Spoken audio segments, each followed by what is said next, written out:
بخير بين بو آكري لبرنامج سكوي جنزان من صار اللقمة قطابي زانكوي آكريم لبشي ميجو مرحلة دوم لراقاندن إيش دقم قراروا لقل أم هاوريانا گفتگویه چی بسود و جوان و گنجانه پیشکش بکن که هر یکو ازمونی چی تایبتی هیا دوباره بخیر بین. بخير بين بو آكري اسم منتصر خالملا لا تشالاك فانك لبواري جينجيدا ابرو كدي برنامج سكوي جنزلا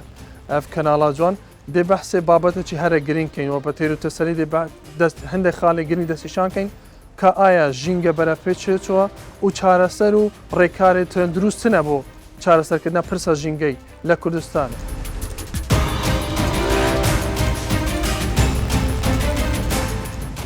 لبرنامج سكوي جنجانوا ام جارين لشاري آكري لقلتانين من حازم علي چالاكون لبواري جينجا لقل ام هاوريانا باستا پرسي جينجا و جينجا پارزي دكين دوباره بخير بين. خير بين بو آكري خير بين بو برنامج سكوي جنجان از كردستان احمدم قطابيا پیمانگاه کمپیوتری ما و چالاکبانم دوباره پاراستنا جينجي دا هیوی دارم برنامج جوان بسود پیشکش بکن.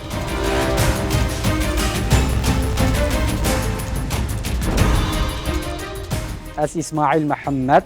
پسپور لزانستی خوراک و چالاکوان لبواری جینگا افرو ملبره گفتگوی بکین لسر بابت چی زور گرینگ اویش بابت جینگی و گرفتن جینگی دگل مدن.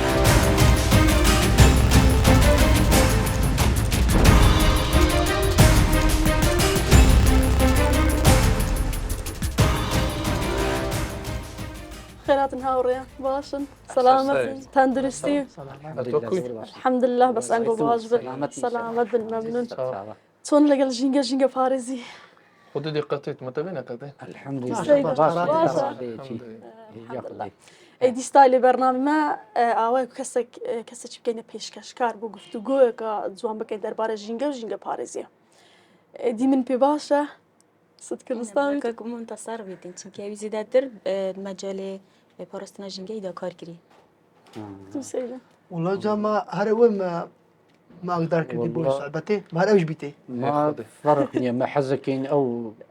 بوچی گوته بیت پیشکشکار اوی گفتگوی پری بابا دستيقو خوش بس زحوزني من رأي أخو ببيت لباري مني قالك ممنونين قوينكو أفمت ماني دائما كو أبي گفتگوی که گنجا بکن لسر پرسا جینگی حقیقتا پرسا جینگی پرسا که هم دیگلوی پرسا که نافخویه پرسا که جهانیشه دبینی داواکاری مروف زورتره بنا زوربونه دانشتوانش و هول پیزبونه جینگش بهنه مامتو اسماعیل کما دینه که اف جینگی زیرتر برو ویرانکاریتی برو پیزبونیتی آیا متسبکن که مترسیانا نیری قرآن سيدة منتصر وچی گوته گرفته جینگی هفرو که لسرانسری دنیای یه سریان هالدای و بویا اگر رژین مردنه به پنج شیری و به نساخی دیگه حساسیات و یه کاندام هرسو قولون و اف حالتانا به زوری لانزام پیزبون جینگی پیدا بین کواتب و کیشه که نیف دولتی هر وها عراقیش بباشنية لذي كيشي وتايبت كردستانيش إذا ما يعني راستي ما وك ما مستا لبروردي ولا زانينجه ما بردوام هولدين توعية مثلا هشيار كنا تاكي لبو ما جلك جرينجا روشن بيربونا تاكي وهشيار تاكي لبو ما جلك جرينجا مثلا بون من لف حالتي حكومات رولي خوبيني تندزجه الرانجه عندنا رولي خوبيني باش هم بيج مثلا كم تبحث بيج عندنا تاكي أي ما درسني السرطان دروز بونا مرواتي ودرس بيكن بونا منا سرطان دروز بونا تاكي كسب بونا لمارة درس بيكن أي سود كردستان مثلا رول بيج عندنا بتوجيتيا من دالتيا كلناف خیزانی را دست بکرد بود بیت چطور مدی گنز چی بتوکه چی پرورده کن بود بیت ناف کمالگه هدا خاله هر گرنگ بو پاراستنا جینگی سر دیگه یا پیدویا و برپرسیاره بدن زارک خوصا پرورده بکردن که جینگا پاریزی نبتنید ناف مال دایا که مال پاقجی پراب گیرن بلکوش در وجیه بلکو قطابخانی جیه إذا يعطوا مثلا بون نمونة محكة تو زاروت يوتو پرورده بكي كهربي هكا بي تي في نبو فمرينيد مثلا بو نمونه هندك ديا كهربيش بيزبونا جينجايا يعني بو نمونه بو نمونه انگو وك عفرت إسراف كردن للينا خواردني پرورده کردن کو آه. دمران دنا گلوپا او دیبتا آفو یا آوه هر في وسا رودانا آفي لخيزان دست بشيف حال تكرنا زيادتر يعني خورني او هر وسا دیبتا تقدانا جنگي يمكن راسي سيد حازم انه كما بريخو كيني باور كي مع الاسف هندك تش إصادة خلق بصادة ورقي بلام هنو كبريخو كيني مارا باور كي هندك بينشش على عجين مزن كيسة روجانا بس جليشي هي داعي فيناك يعني خواردني بريخوب كي هندك ولاتي الدنيا يمرن لبرسا هبروك ما عائلة ما وخزانة ما وهندكيش بينا بتنكا بس شيفي ريج نتابع يعني مع الأسف باش تبكين سيدة قناعتك تبكين حتى أو نميتنا هند الزيدة روي نكن لحمودش الأخبار نتشكريني أو نقول بحس كذا هكا أزبي بسالة لما مستحازم كموكو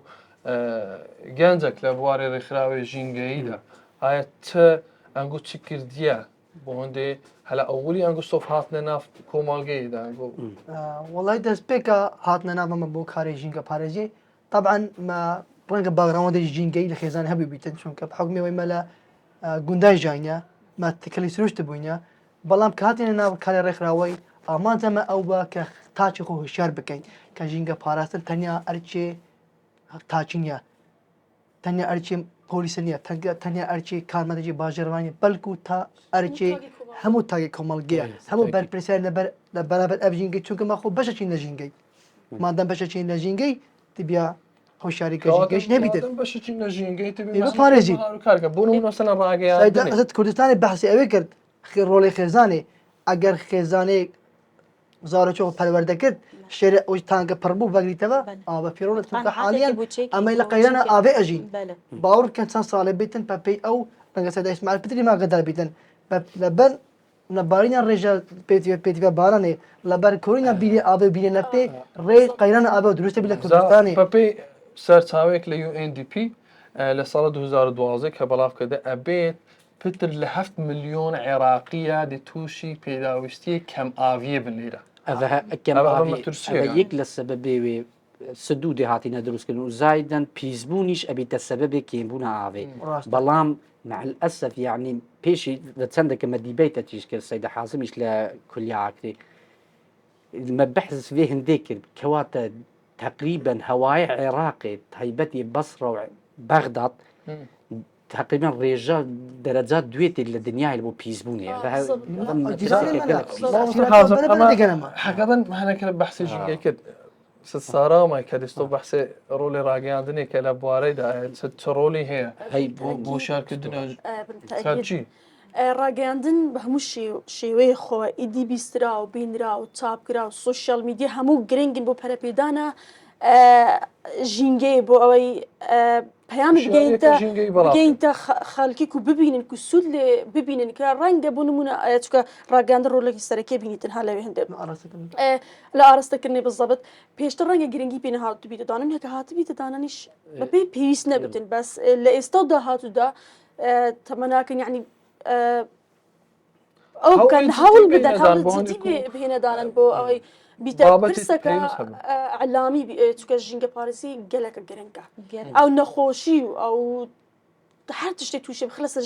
ژینگەکە پاک و خاوێن تەبیتن بزەبت ئەوە مرۆژی تەندروست بیترن یە شواتە یا سەرەکی لێرە دەچێت هەر پیسبوونێک هەر هەوڵدانەکە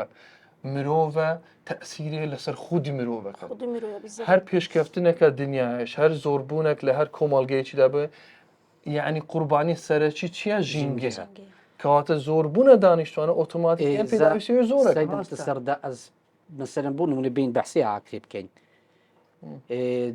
زۆر جارەمە بەریخۆکەی ئاکرێ دەڤەرەکە گەشتیاریە زۆر شوێنی گەشتیاری هەنا خەلک لە دەرەوە دەهێت سەردانەمەکە ئاژەڵداریە و کشتتوکاریە یعنی بۆ نمونێ خەلکێمەیە منتەقەیە کوردستانی و تایبەتی ئاکرێ پێویستە چ بکەین مەهەمت پێکڤە بۆ ئەوەی ئەف ژینگەی جوانتر بکەین بۆ ئەوەی کەسێک لە دەرەوە بێ سەردانە ئاکرێ بکەتن وەتۆ ئاکرێ ببینی کە خەل چونچی دائیمەن پیسبوونا شارە ڕۆشنبیریە خەلکێوێ دەردێ هەنووکە مەزەر خەلک بێ داخلی ئاکرێ ببیتن کەسکاتێ ببینیتن بۆ نمونێ مادێ پلاستیکی نەبینیتن سروشتەکی جوانی طبیعی ببینیتن بەڕیانگۆ چ بکەین هەتاف سروشتەی ئەم هەمی ئێک دەست بیندان بشین هشیاریە ژینگەی پارێزین هەنێک پرسیارە هەنە مەسەرەن ست کوردستانش وەکو ئافرەتە مەسەرەن هەماهەنگیانی هەبووینە تەگە دەستهێدی من بواری ئافرەتێدا شولگیری مەگەلێک هەماهەنگیا هەیل گەل ڕێکخراوە مەگەلێک جورە چاڵکیت ئەنجام داین وەکی سمینار وەکی بەڵاتکردنا ڕێنمایەت هشیاریە ژینگەی وەکی تەسیرە خوان هەبووی تەسیرە خۆی هەی یا هەرە گرنگ بەشداریە گیری هەوا پاقشکردنا جیهن گەشت و گوزاریە خاصة من كاش برابر نافروز بله إذا برزدات بيتن سيدة حازم كواك بربسي ريخراوار لقي آكري يعني أنجو تسكر دي بيشتر وهنوكا يعني آية فرق بيش واسية هاو أو تالاجي أنجو أنزام داينا لآكري خلق استيزابي هي يعني خلق بيجي بيناك مقصد يعني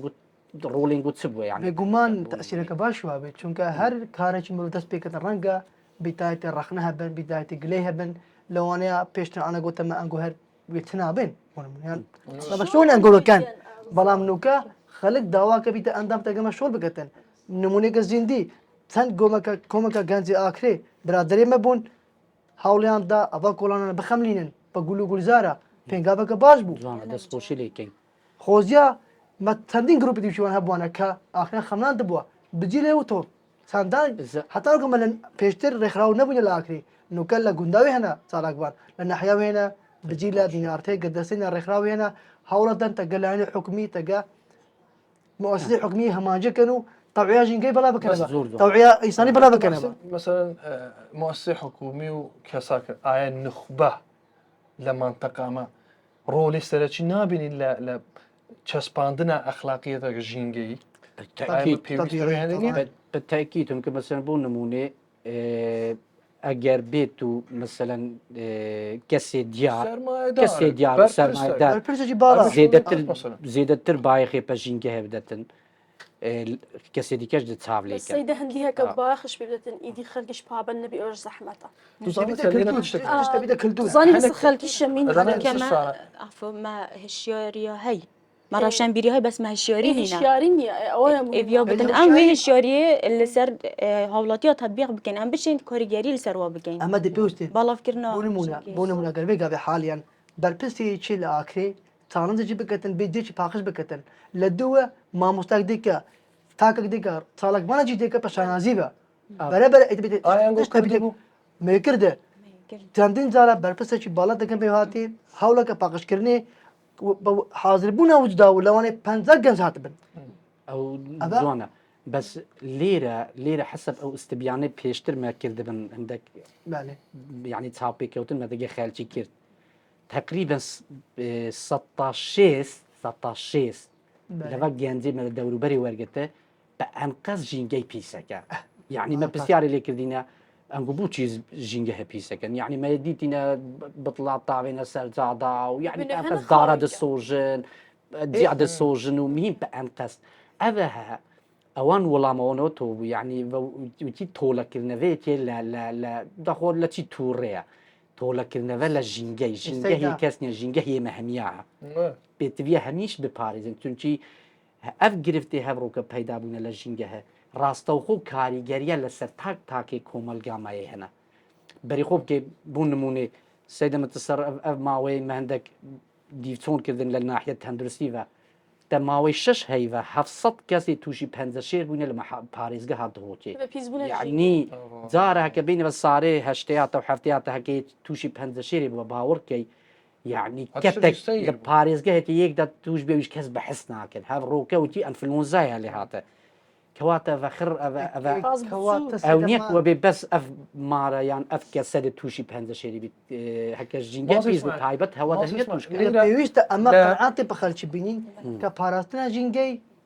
اركن اخلاقي اجتماعي ودينيه لێرە بوو مەسەلە دارێ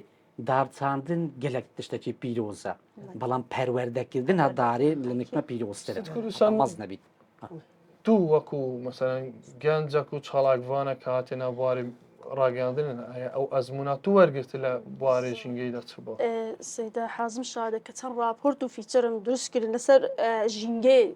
وەختی چۆیمە دروستم کردینە ینی دیتیمە کە ژینگەمەی هۆیە ینی گوتیمە بەجددی ئەوە سقافەتە ینی ئەوە سقافەتە خەلکیمە ئەوەیکەن چونکە ئەو نەپارستنە ژینگەی gelek zarar ژیان هەنە بۆ سەمرۆبێ بۆ سەرچاوی سروشتی بۆ گەشت و گوزاری نزانن کە توش بوون یعنی کوبێن کە توش بوون دوای فایدە ناکەونیە بەسکە پێش چارەسەرکردن باشترە لە توش بوون یعنی خەل ئەو ئەنگۆ زیاتر بوون ئەنگۆ زیاتر لە ڕاگەیاندنێ لە چ وەختە زیاتر بەسێ ژینگە یەکەن لە وەختی سارێ زیاتر چکە وەرزەکە وەرزی یعنی نەورۆز دێت خەلیکەس دەری ئیدی خەڵکیش پابند نابیتن پێویست نییە ئەو هشداریدەن مامسە حازم لە بوارە دەکە وڵای حقیقت وەک ئەزمموی من لە ژیانە خۆ دیتە خۆشببختانە کەم ئەسنا سروشت دایک بمە لە گوندە و لە دوو لە باژارە بەڵام ئەوە بۆ من خۆش و پێدڵخۆشم لە خێزانەکە ژینگە دۆستی پەروەردە بوویمە هەر سەر دەمێ باو باپیرێ من ڕاوکردن لە گوندێمە مەمنوع بووە داربڕین نەبووە خۆشببختانە کەلتوری باز خۆشببختانە بەس ئەب کللتورێ ژینگە پارێزە بارزان ئەس بە پێویست ئەزانم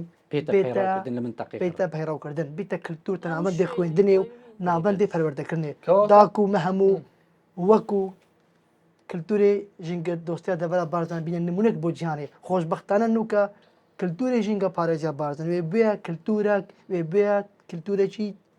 گەلک جوان وا بە ناوەندەکە سەرنجڕاکەش بۆ ڕۆژهاتە ناوین مامسە حازم لێرە ساڵانە چەندین ئەفو چەندین دیدارێ ئاستێ بالا لەسەر ژینگەی تێنەکردن لە مێرگە سۆری چونکە لە بەهەبوون ئەو کللتوری ژینگە پارێزیە بۆی پێویستە مەش کورد زیاتر احتیمامێ پێوێ ڕێبازێ بدەنتاکو ئەو ڕێبازە ژینگە پارێزیێ تەرافخۆکەین لەف گفتوگۆ مەکرد حقیقەتەن پێویستە مە کۆباسە چی خڕکەمەوە لێرەدا ئەو تەسیراتی کە لەسەر ژینگەی هەبووینە ڕاستەخۆ تەسیرات لەسەر خودی مرۆڤ هەبووین لە سەدەی هەژدی کە شۆڕەشە تەندروستی سەری هەڵدا و ئەف دوقەحە هاتنە دەرێ پێشتر خەلچمە بە سۆری کەوتشتا مرد بەڵام هونێکی ئەمە بەخۆی ژینگەی پیسەکەی ئەمە بەخۆ ئەف مادی پلاسی کوێتاوێنە هەردوو هەلەکە دی نەخۆشی بەخۆ دروستەکەینەوە کەواتە لە جیاتی مەلەلاکی ڕێژە مرنێک کم کردکەین مە بەخۆی زیرەترەکەین لێرەدا ئەمە پێویستی بە تشتێکی شای مامسە هەما هەنگیا زیرەتر بینە ڕێکخراوە بینە کەسایەتیە بینە مەسەرەن حتا ئەمە دەگە مەسەرەن دەگە ڕۆژهەڵات هەبیت ژینگە پارێزە ڕۆژهەڵاتە باشن دەگە ڕۆژ ئەوە دەگە لاینی دیکە ئەف کۆنتاکە هەبیت لە ناوخۆی کوردستانی ئەو ڕێکخراوی ژینگەیی مە کۆربەندێکی دروستکەین هۆشیارەکە باشتر بەڵافکەینەوە کۆربەند و میتینگی جیاوازەکەن زۆر ڕێکخراوێنە حتە لە دۆک ئابیار وهەی وار وهەی ئاب وهەی هەناسە وهەی لە هەدەری وێنە لە سولێمانی وێنە پێویستە ئەمە هەموو پێک بەلەژێت چەترێکی شۆڵ بکەین دەبن چاودێریە دەستا ژینگە بەم ڕەیا منها وە باشە هۆشیارێکە بەلافتر بەلا بکەین پێک بەکار بکەین تاوکەرێک بین بۆ نمونە ڕێکخراوەک دێ هەڵمەتەکە ڕاگەاندنە پاراستنە ئاوێکەتن ئەدێ پاراستنە سروشتەکە ئەدێ پاراستنەژین کوردستان وەکو چارەسەر چ بکەینمە چارەسەر ئەوانوکە چونکە هەموو بابەتە پێویستە چارەسەرەکەبیت چارەسەری چارەسەر ئەوە هشیارکردنا ژینگەی ئەم مستەمر بن چ ڕاگەهاندنەوە دابێت چ چاڵکییا دابێت چ دانانا خۆلا دابتن و یا هەرە گرنگ نافخێزانی دابتن دەمێ ئەم قەنەعەتە بوزارۆگە خۆ چێتگەین بۆ نمونە دەبێژین ئەنوکات فلان کەسێ ساری دە ئەمل پشوە یە ڕاشان بیرە خواندنا خۆ خلاص کری چ قوسیری دەفنینن یە ڕێگۆ پێکە بەس هەگەر جامە خوڤەکر تشتێک هاوێت گلێشێک هاوێت وی حالتی بله دوی حالتی زوروکی من دی چه بیشتن دبشت باکا یعنی خاله هر گرنگ ناف هشیاریا جنگی دا بو زوروکی ما بیا بدن جنگا پاراستن توابگری همی حالت چهار سریا تو بحثی حابید نداری که از بین بشه چی چهار سری لای حکمت مۆلیدێ زۆر و ڕێژە سیارێ زۆر و دەرهێنانە نەفتێ و پیشەسازی و یعنی ئەف حاڵەتانە حکومەتە بەڵام سزاش تبی هەبی بۆ کە سەوێ ژینگە پیسەکەن چ دارە ببڕن چ سۆتنێ بکەن چ تشتە جامە فەردەن هەر شێوازەکی ژینگە هەتێک سزاش ئەمە یاسا بەڵام چارەسەر ڕەیا من وەک چالاکبوانێک ئەس دەبێت قسەکەم پەروەردەکردنە جیلێکی ڕۆشنبیرە لە خێزانێ قوتابخانێ ڕاگەاندنێ هەموو هەماکشۆل بکەن بۆکو جیلێکی پەروەردە بکەین کە هەست بە پەرپەسیارەتی بکەن باشێژوی چارەسەری ست ساڵە ئەو جیل ئایی هونەکە نییە ما هونێکی ئەف جیلەی ئەف جیلە سەیدا بالضبط اللي راها يعني سەیدا منتەسەر عفو باو با پیرێمە ئەژینگە دۆست بووین حقیقەت ئەوان ئەف خاکەوە پاراستە بە خۆی ناخۆ بەڵام بەس جیلێ لە ساڵێ وایە بەس ئەف مثلا هەندی مثلا سڕیا دانیشتووە زۆر بیتن مەترسیە سەر ژینگە چونکی هەبڕۆکە هەر تشتێک بێتەکردن زەڕیبە ژینگە هەدا مەشروعەتی بکەن خانێتی ئاواکەی کشت و کاڵێ بکەی هەم کشت و کاڵ لە منتەقەمە بە چ شێوازێکی ئەکادمی تێتەکە کەیفە خۆ دەرمانە بەکارتێنن هەنجی عەدەدەی ئاخێرکی کم بووە دەردێ ژینگەی شتەکەدی نۆگەبێ ئاکرێ منتەقیکە کشت و کاڵی و زراعیە منتەقی ئاژەڵداریە ئەمە تانکە نۆت پێناستانی سوود لەو پەینێ کیمیاوی ئاژەڵ وەربگرین نەگرتیا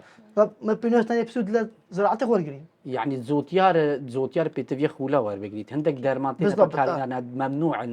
لە دنیا لێرە بەکارتێن بۆ بەرهەم بۆ بەرهێنانە هەندێک ئەوە بەشێوێکی غەڵەتە ڕاستی ئێستای دەمە پەینێ سروشتیوەی مەپەکانانی دەستکرد بەکار ئەوەش یەک لە حلولاتەویە بیت هوشیاری سەیدا بۆی سروشتی بکار لە دێ سروشتی باشترشە هوشیار نەبووە فێر نەبووە ئەگەر فێر نەکرد هەست بخۆتەوە بینم